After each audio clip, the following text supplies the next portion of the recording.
নিজেদের বিরুদ্ধেই যুদ্ধে নামবে যুক্তরাষ্ট্র।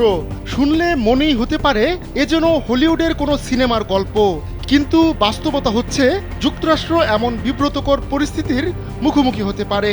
প্রেসিডেন্ট ডোনাল্ড ট্রাম্পের একের পর এক বিতর্কিত মন্তব্য আর খামখেয়ালি সিদ্ধান্তে ক্রমেই এমন পরিস্থিতির সামনে দাঁড়াচ্ছে মার্কিন মুলুক। আর এমন সংঘাতের পরিণতি হতে পারে পারমাণবিক বিস্ফোরণের চেয়েও ভয়াবহ, যা মুহূর্তেই তাসের ঘরের মতো তছনছ করে দিতে পারে গোটা পশ্চিমা সাম্রাজ্যের ভিত। 2019 সালে বিপত্তির বীজ বপন করেন খোদ ট্রাম্প। গ্রিনল্যান্ড কিনতে চেয়ে যে দাবি তিনি করেছিলেন তা হেসেই উড়িয়ে দিয়েছিল ডেনমার্ক সহ পুরো বিশ্ব। স্যান্ডেলিনা সো, রূপচর্চায় আভিজাত্য। কিন্তু ট্রাম্প দমে যাননি। চলতি বছরের জানুয়ারিতে দ্বিতীয় মেয়াদে ক্ষমতা গ্রহণের পর পুরনো সেই দাবি আবারও সামনে আনেন ট্রাম্প, তবে এবার আরও আক্রমণাত্মক ভঙ্গিতে। গ্রিনল্যান্ড দখলে প্রয়োজনের সামরিক শক্তি ব্যবহারের হুমকিও দিচ্ছেন তিনি। এরপরই বিষয়টি কৌতুক বা রসিকতার সীমা ছাড়িয়ে এক গুরুতর আন্তর্জাতিক ইস্যুতে রূপ নেয়। ডেনমার্কের অবিচ্ছেদ্য অংশ গ্রিনল্যান্ড। আন্তর্জাতিক আইন অনুযায়ী সেখানে কিছুই করার ক্ষমতা নেই যুক্তরাষ্ট্রের। কিন্তু এখন যদি ট্রাম্প গ্রিনল্যান্ড দখল করতে সেনাবাহিনী পাঠান, তাহলে বাঁধবে বড় গোল।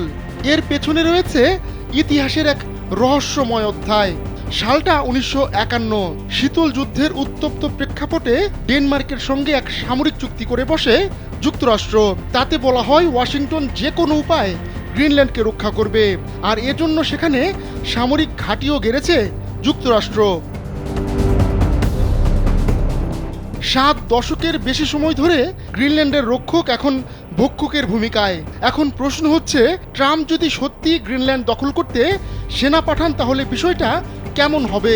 কারণ গ্রিনল্যান্ডে অবস্থানরত মার্কিন সেনারা 1951 সালের ঐতিহাসিক চুক্তির আওতায় সেখানকার নিরাপত্তা নিশ্চিতে নিয়োজিত। আবার একই চুক্তির বলে গ্রিনল্যান্ডকে রক্ষা করতেও বাধ্য যুক্তরাষ্ট্র। ট্রাম্পের পাঠানো সেনারা প্রেসিডেন্টের আদেশে হামলা চালাতে বাধ্য। ফলে সৃষ্টি হবে অভূতপূর্ব এক পরিস্থিতির, যেখানে যুক্তরাষ্ট্রকে লড়তে হবে নিজের সঙ্গেই। খেলা এখানেই শেষ নয়, বরং জটিলতার শুরু। কেননা মার্কিন ঘাঁটির সেনারা সংঘাতে জড়াতে না চাইলে ডেনমার্ক হয়তো চুপ বসে থাকবে না। দেশটি ইউরোপীয় ইউনিয়ন ও নেটোর সাহায্য চাইবে। সেখানেও রয়েছে সমস্যা, কারণ যুক্তরাষ্ট্রও নেটোর সদস্য।